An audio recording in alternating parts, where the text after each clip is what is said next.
Free audio post-production by alphonic.com.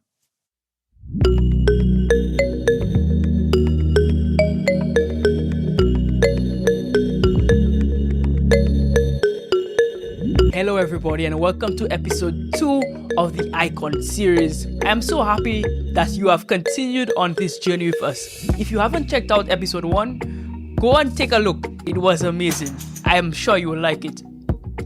My guest today is a creator of Caribbean music. In fact, he's not just any creator, he's one of the greatest creators out there. His name is Arthur Allain, and I can't wait for you to hear this amazing story. Yo, Arthur, how you doing, man? Doing good, man. Can't complain. What about you? Fantastic. Even better that you're finally here, man. Yeah, man. It took a little, scheduling, but we here, and that's the good thing. Yeah. Everything in time. Yeah, man, for sure. For sure. I would find it hard that many people will not know who you are. But let's just assume that some people in my audience don't know you at all. Tell people a little bit about yourself. Well, first of all, Elijah is my original name. That's the Oh, name wow. that's the name my mother and father gave to me. Arthur, Elijah Arthur Allain. All right. I come from, of course, the beautiful, picturesque town of Soufrière. Born and raised, new development Soufrière. Come from a family of 5 kids my parents had. I was the middle child. I am the middle child. And I come from very humble beginnings. Come from a place where I grew up playing marbles in the yard, playing a lot of cricket.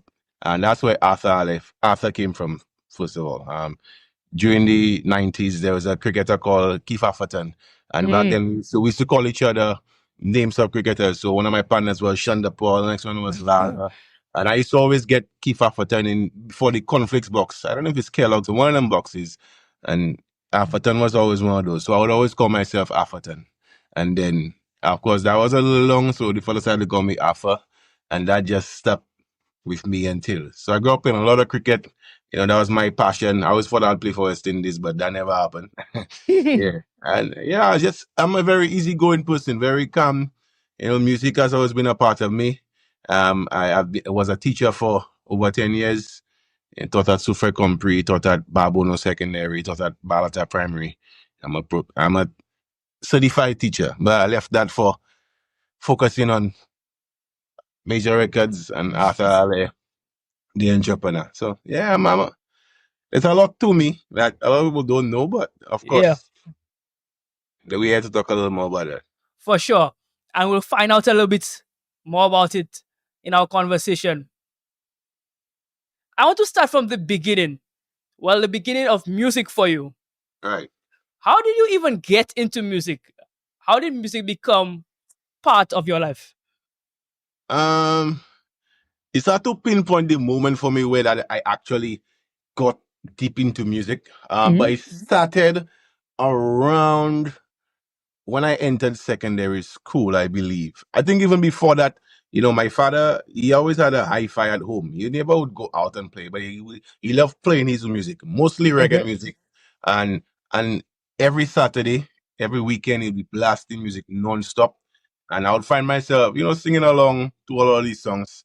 But when I got into secondary school, I started to create. I remember we had a social studies project where we had to put on a presentation. And I just decided to create my own song using a Sean Paul song at the time. It was Give Me the Light. And I just changed the words to create a song for the project. And I enjoyed doing that. And my music teacher, Mr. Christopher Favre, he kind of realized the talent in me.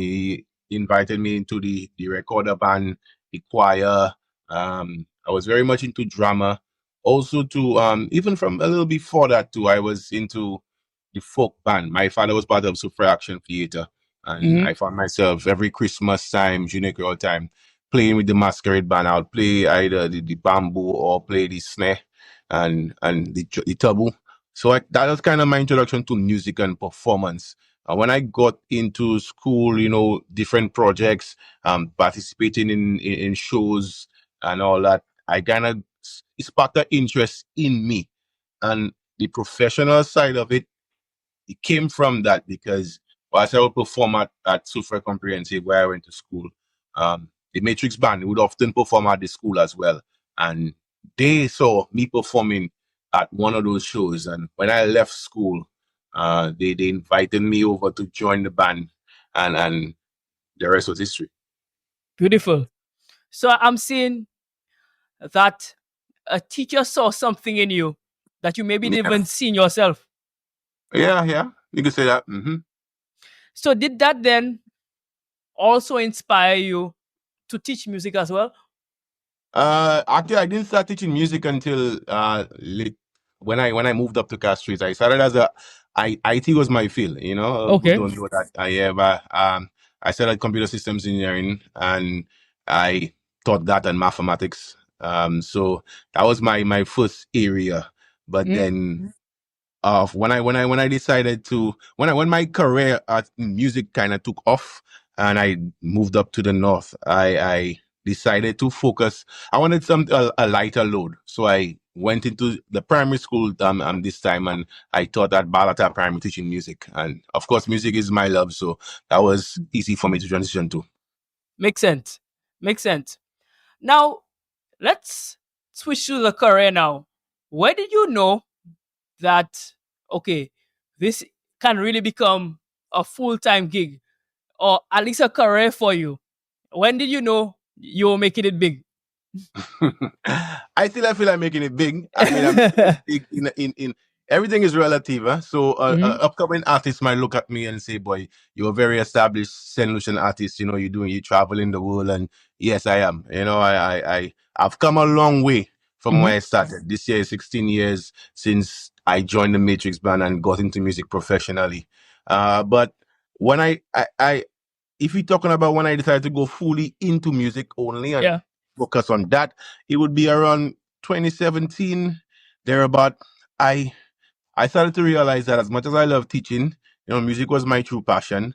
And I would, in order to become successful, you have to look at other people who are successful and see what they're doing and see how you can model that.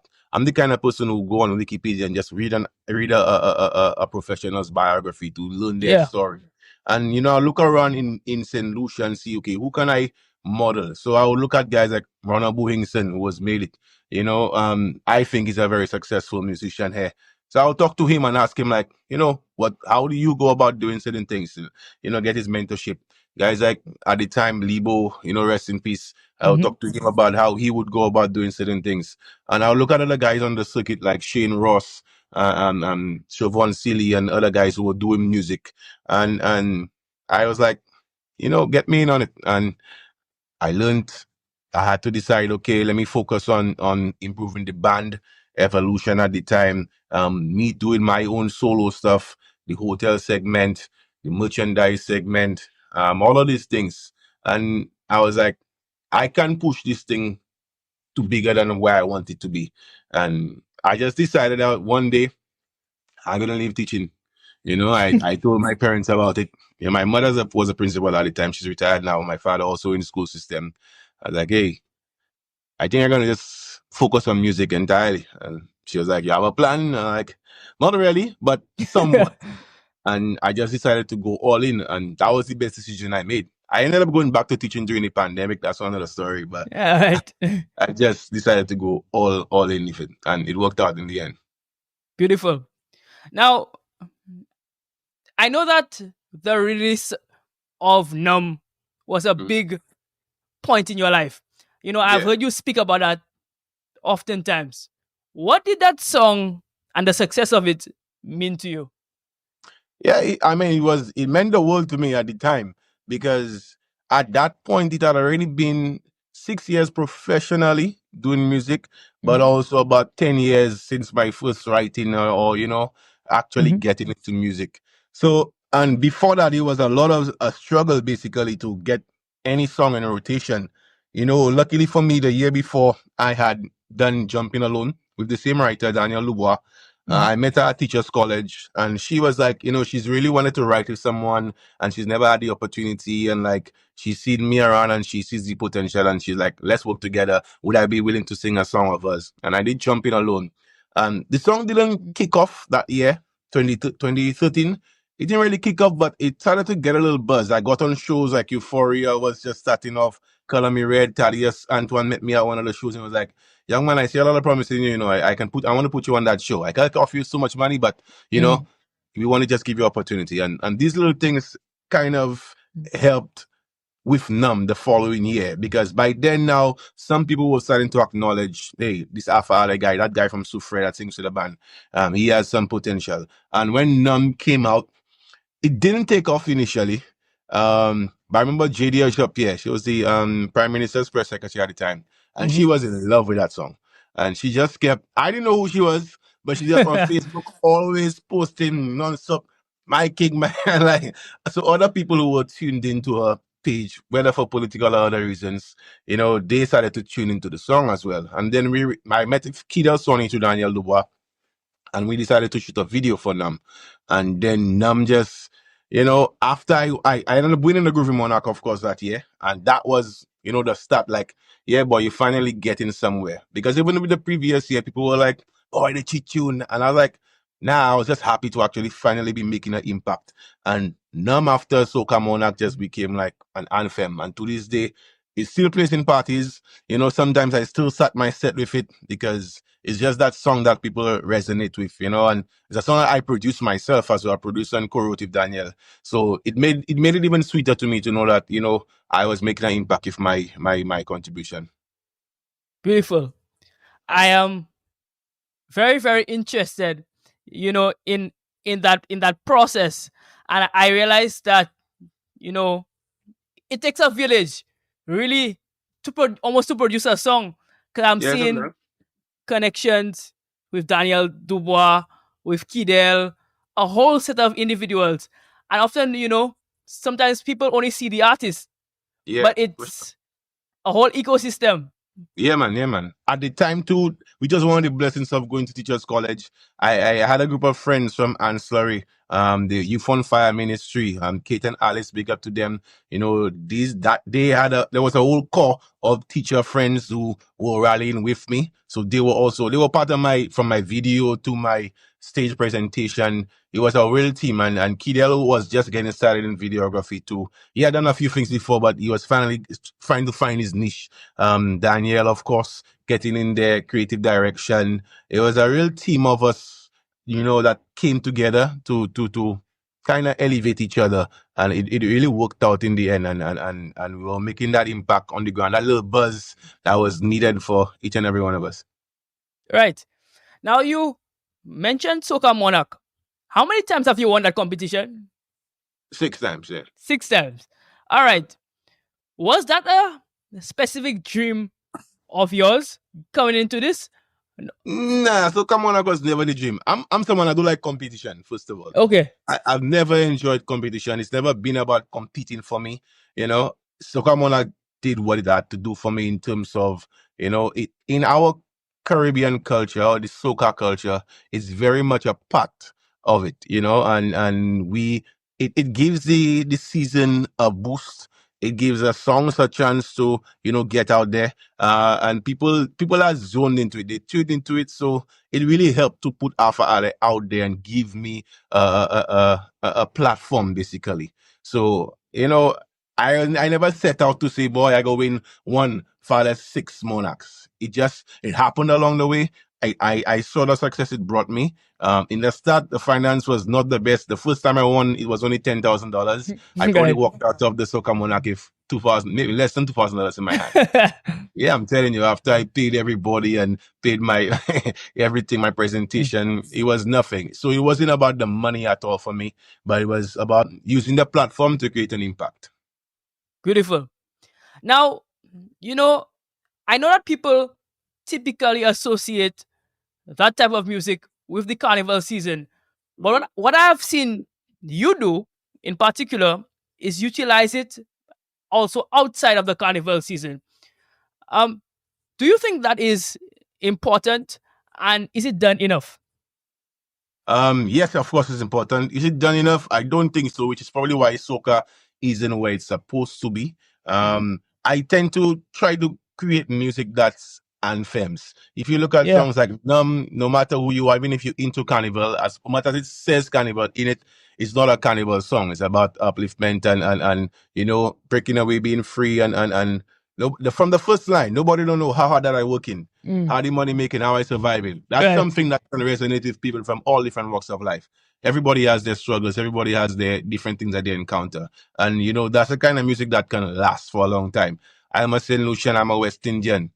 That's always going to resonate with people because of patriotism. A song like Mama, every Mother's Day, or people always have mothers. People love their mothers at all times, so it's not directly linked to carnival. But, that beat is a song about just enjoyment and freeing up.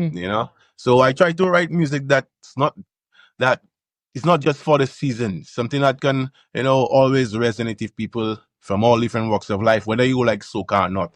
And I've seen that every time I do music, like sometimes people who are very staunch Christians, they'll be like, oh, I don't listen to soca music, but, when I hear Feeling Irie, it's like, right. it's a joy. And that's the kind of music I try my best to create so that, and I think it's helped. That's why 16 years later, I'm still able to, be regularly on shows or being given opportunities. Absolutely. So I'm seeing that your music is music that people can relate to. Yeah, man. Anybody. Yeah, for sure. That's the best thing to do, man. Create. You can always have those songs just for the moment. That's important too. Like for me, a song like Wine on You was like for the time, the vibe for a party, and that's cool. You need those kind of songs, but also try to create music that, you can sing 10 years from now, 15 years, no matter, and it will still mean something to people. Yeah, for sure. I call that lifelong content, or content sure. that is viable, not just viral, but viable for a long time. Yeah, I'm man. seeing that, Sure. You're creating that type of timeless content. Definitely. Absolutely. Okay. So I'm interested then in what a typical Arthur Allain creative process is like. So from inception to, let's say, music video, what is that process like? Sometimes it's very organic in that it just comes to me spur of the moment. Sometimes I come into the studio and say, listen, I need to create something, and either way, it works out. Sometimes it doesn't, but I usually, now my process is like, I get the music first. So sometimes I produce. I don't like to produce. I do it sometimes just because I want to. But I would source a beat from, say, a producer, Vibes Productions, Minor Productions, whoever it is, and I would just play the beat and just get a melody. I think melody is what resonates with people the most beyond lyrics. Because sometimes you listen to a song that's Spanish or African, you don't know what it's saying, but you still enjoy it anyway because of the melody and the flow. So that's what I usually think of first, and then I start to, depending on the melody, if it's a minor, a major, happy, sad, I would say, okay, what concept would fit most with that music? So I was, what's something that's either trending or something that people can relate to? And thereafter, I just, I'll lay down, I'll use my phone and just record simple ideas. And sometimes it would come to me like when I'm showering, or whether I'm on a taking a drive or something. When I'm in the studio, I'll just punch in a simple melody or something, mumble something, and then afterwards develop it. Look for different ideas, phrases. These days, Chat GPT is available to everybody. Yeah. I don't use it to create my content, but I would ask it for different ideas on topics and what, and then use that and develop those ideas, and then just try it out, put out a demo, do a demo. First thing I do, before, people would want to hold songs and just keep it to themselves until it's released. But I'm not like that. I send my content to a whole bunch of critics, people with the ordinary listening ear to critical musicians. People I know that always have an opinion about something. I'll send to them, hey, give me your genuine opinion on what you think this is. If it's crap, I'll discard it. If most people tell me they're good, I'll discard it. If I get some positive feedback, then I take the idea, I develop it into something solid, and then, I get it mixed and mastered. I usually outsource that whether it be Yannick from Minor Productions or out foreign, go to Barbados, Andrew Denny, or Johan Madman Productions, whoever it is, and get a solid. When I think that I have a solid package, then of course branding is important. So I always have to get a good album art, and whether it be a lyric video, and of course, I think visuals are very important. So from the little content to phone videos or whatever it is to just having a proper music video, there are various talented guys. Usually I use Kidal Sony or Visual Productions, whoever is available at the time. I'm seeing new productions, conceptualize something that, vibrant, something that people can enjoy, relate to. And, then I just put it out there, see how it does. I still do the radio route, whether people consider I'm a failure or not, I still have to grind on the ground and make sure people get the music. So I still go around, do interviews, make sure everything is packaged properly. Because you can have a great song, and unless you really push it out there, it goes nowhere unless you give it the right marketing. I'm still learning Absolutely. that aspect, but I try my best. For sure. I like that you said, that it's still a learning process for you. Because some people think that, when they achieve a little bit of success, then they've made it. But the more success you achieve, the more you understand what you don't know. Yeah, it's true. It's true. Every level too has its levels and struggles. So as much as a startup artist, you have a hard time getting, whether it be airplay or getting your stuff sponsored. When you at say my level, there's a lot of other struggles that you encounter and tapping into the wider market. Because when you, like me, become a 6-time monarch, you have to think about what next. How do you get into the regional international market? And I'm sure even guys like Marshall have their own struggles if breaking into that pop market or the American market. So, there's always a struggle at different levels, and you have to constantly seek to grow and advance yourself. So I'm always about learning new things and improving. And you also spoke about, the use of AI. Now, some creatives might run away from that and say, it's cheating or it's not authentic. But I'm seeing that you utilize it as a tool. Speak about that a bit. Yeah, I think personally, if you stay away from AI, you're gonna get lost. Yeah. You're gonna, the world is moving at such a fast pace that it's a sad situation, but you have to advance with the times, and especially for me, like with even I do more than just music for as in my songs. So I do jingle creation, all these things. So it helps. You can't let it affect your creativity or stifle your creativity and depend on it, but you have to utilize it to in little ways that can help you make the quicker, faster, from production to everything else. AI is not going anywhere, and it's only going to get more advanced. So you have to kind of get on the ball with it. And that's not just for music. In every aspect, every field of work, you can't be someone who plagiarizes, but, use it at your advantage. It's there. It's like at first people were, when people started to produce on computers, there were those traditionalists who were very much against it. Yeah. Even if like sampling, when it came out, people were like, but if you move with the times, you're going to get left behind. Trust me. Yeah, for sure. Yeah. Absolutely. All right. So we're moving on to a segment that is one of my favorite segments. It's called the Quick Hitter segment. So it will tell a little bit more about Arthur Allain personally. This is rapid fire questions. So answer as quickly as possible. All right, I'll try. All right, good. So first quick hitter question. Top 5 artists, they could be dead or alive. Bob Marley, Kiss, Bruno Mars, Ed Sheeran, The Weeknd. Oh, wow. I said 5 already? Yeah, 5. That's 5. That's 5 phenomenal artists. I don't think anybody can argue with that. And people will still argue, but it's your list. It's your list.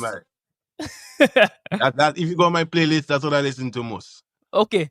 That actually makes a lot of sense. Knowing your music, it actually makes a lot of sense. All right.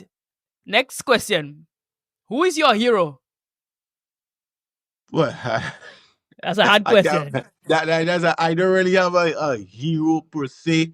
You know, I don't have a hero. I don't. Okay. But I'm influenced by a lot of influential people around. Okay. Like those artists I mentioned, Mhm. they have influenced me. You know, in Saint Lucia, I don't have a hero per se, but people who have influenced me along the way, guys like Derek Yard, I look up to Mhm. as a performer coming up in the game early.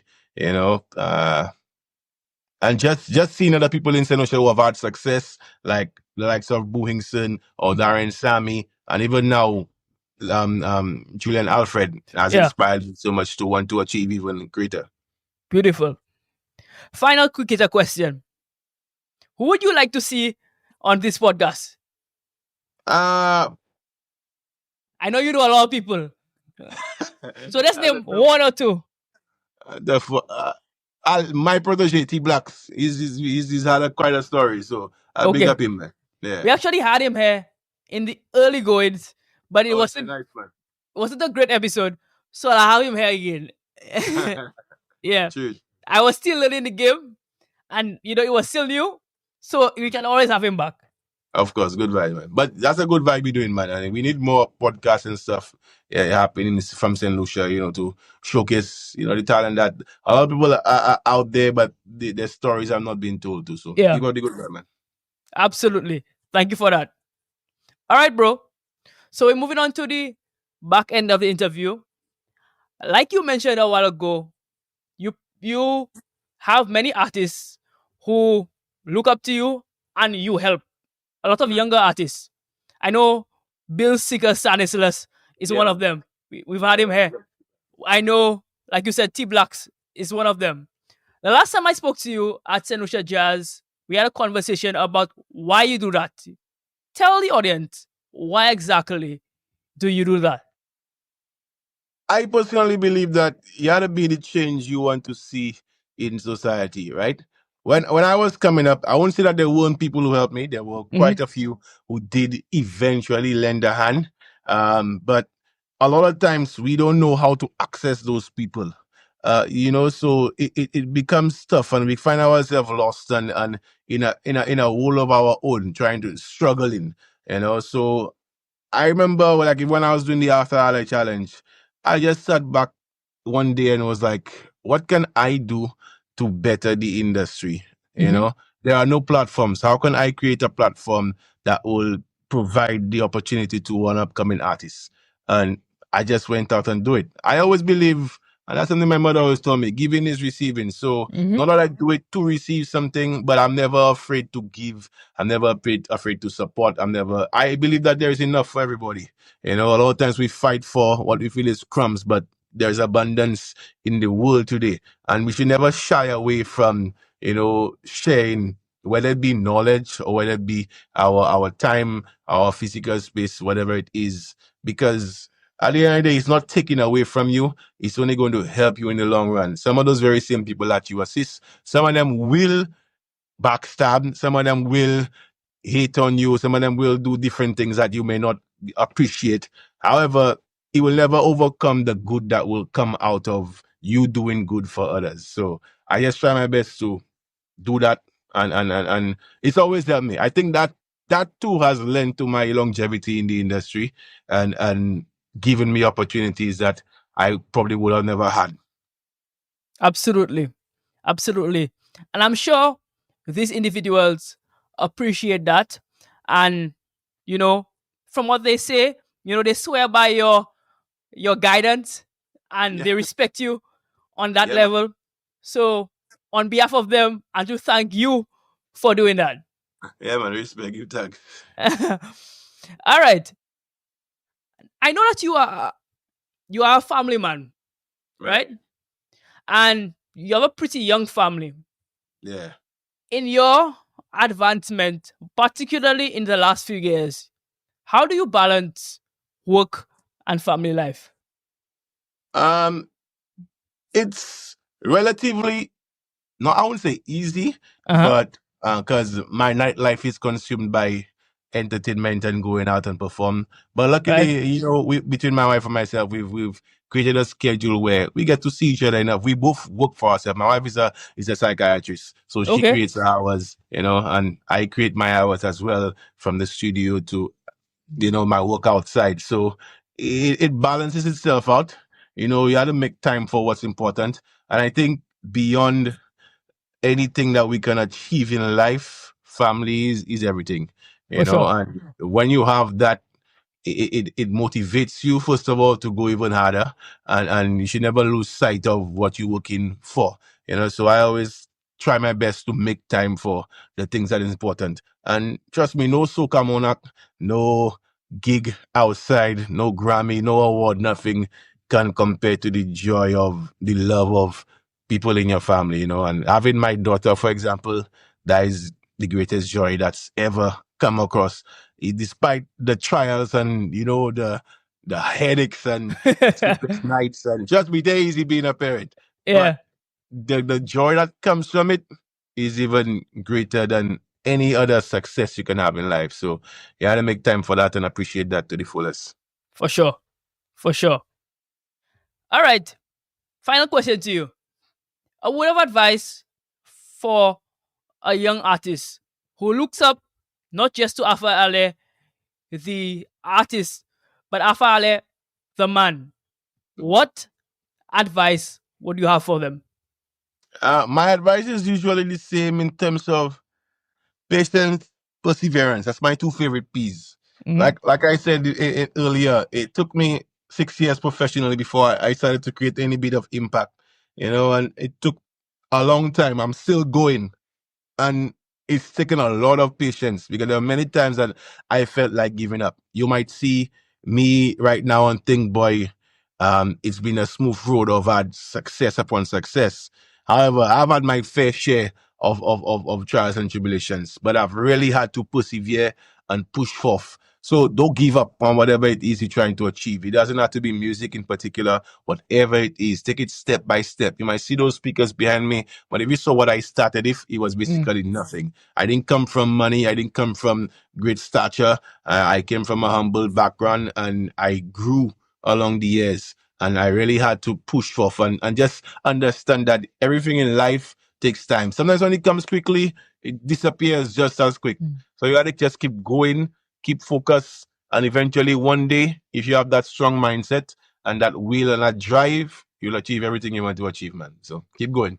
Thank you for that. And I think that is a word of advice, not just to artists, but everybody, regardless of whatever walk of life you're in. Yeah, perseverance is important, and persistent as well. Bro, and to thank you so much for coming here. It was a fantastic interview. I mean, I knew it would have been, but it was even better than what I thought it would have been. Thank you so much for coming.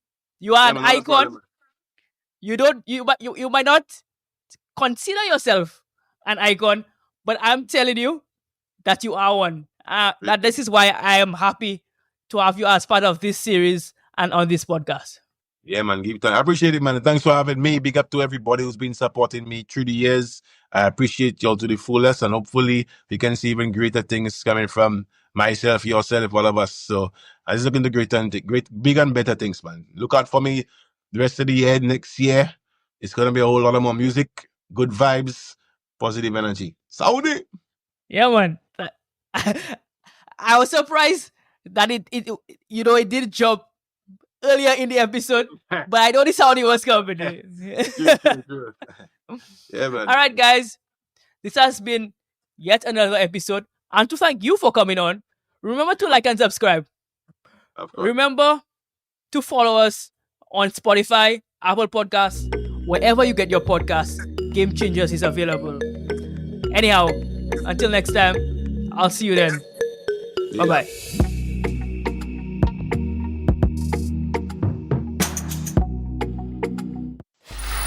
Free audio post-production by alphonic.com.